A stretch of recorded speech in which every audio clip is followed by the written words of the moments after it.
Merry Christmas, everyone! Today, we are diving into something huge that's about to hit our Malaysian stock market.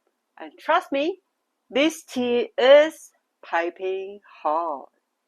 The setup, Trump's returns and BRICS drama. Picture this. It's January 2025 and Trump is back into the White House with a bang. But here's the spicy part.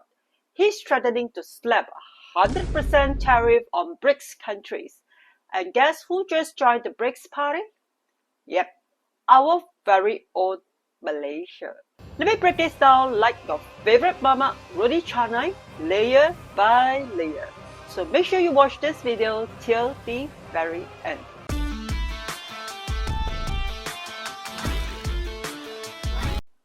First layer, trade relations on thin ice.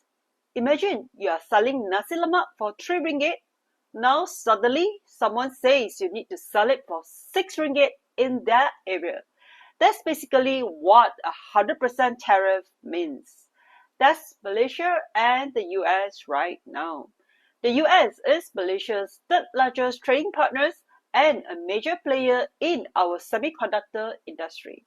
Any tariff could make our export rate, chips and tech, pricier and less competitive.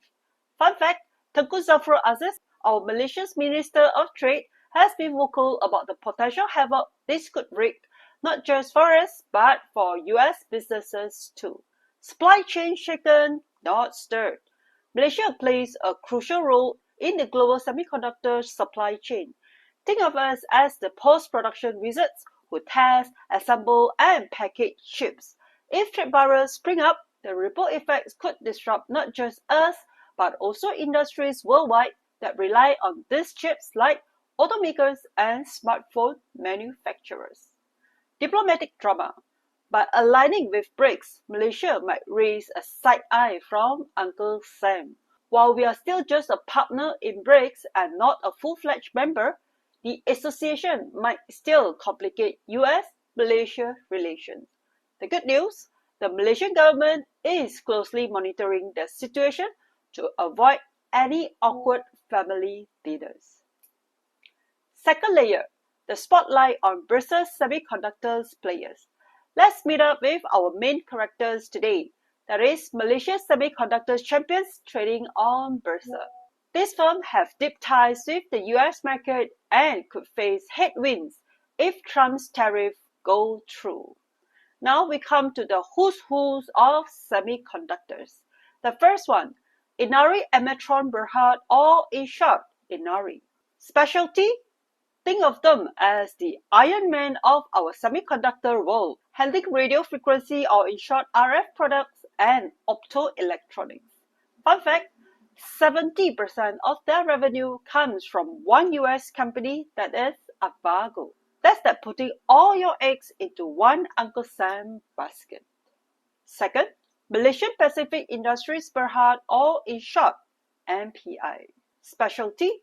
They are like the Thor of semiconductors, hitting multiple markets with their mighty tech hammers, serving everything from automotive to consumer electronics. US exports?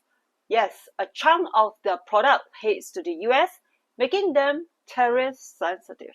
Third, Unisys Malaysia Berhad, or in short, Unisys. Specialty? They are like a one-stop shop for chip assembly and testing. Unisys is a critical supplier to the US clients. Approximately 47% of its sales are attributed to North American clients. And the next one, Ctronics Technology Berhad, or in short, Ctronics. Specialty? Sensors and optoelectronics, the cool tech behind smart everything. US exports?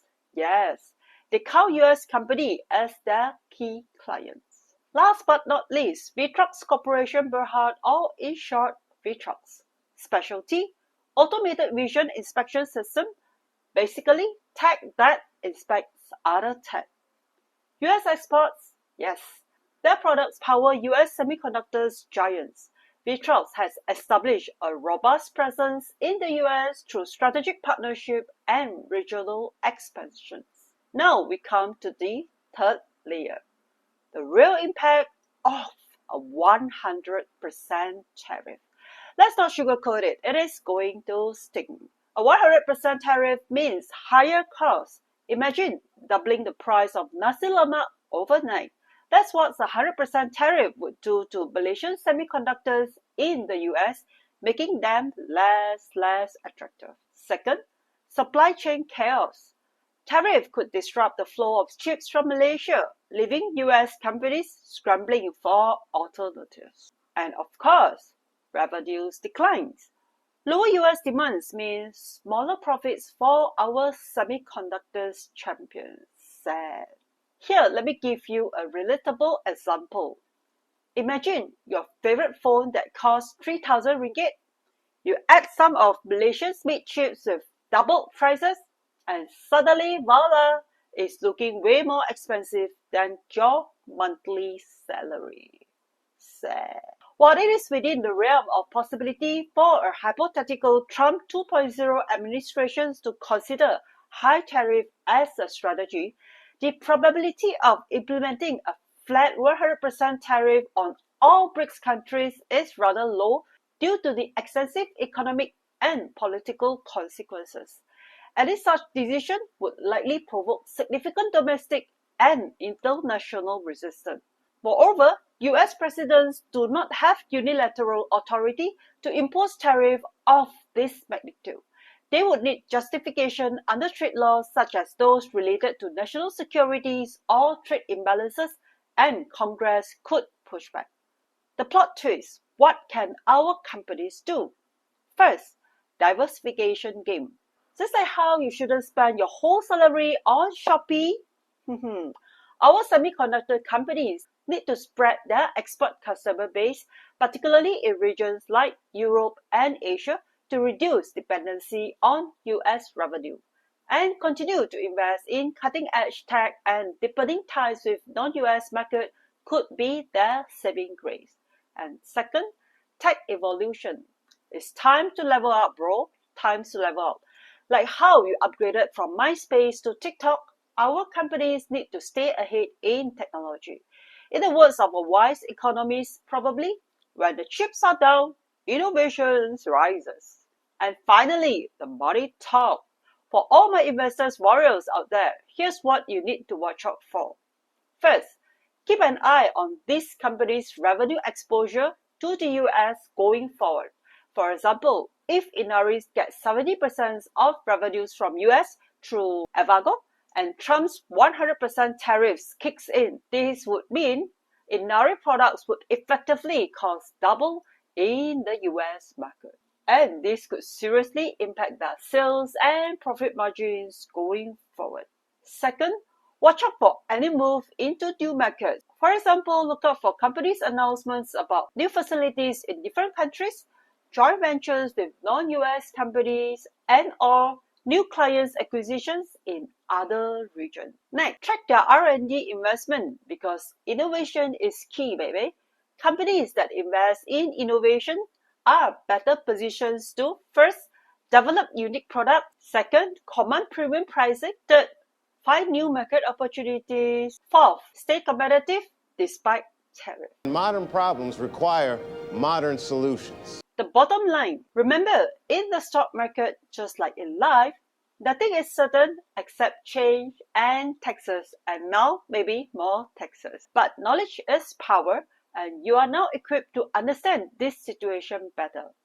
And as there are always two sides to a coin, in my next episode, I shall cover which sector would get to benefit under Trump 2.0 administration.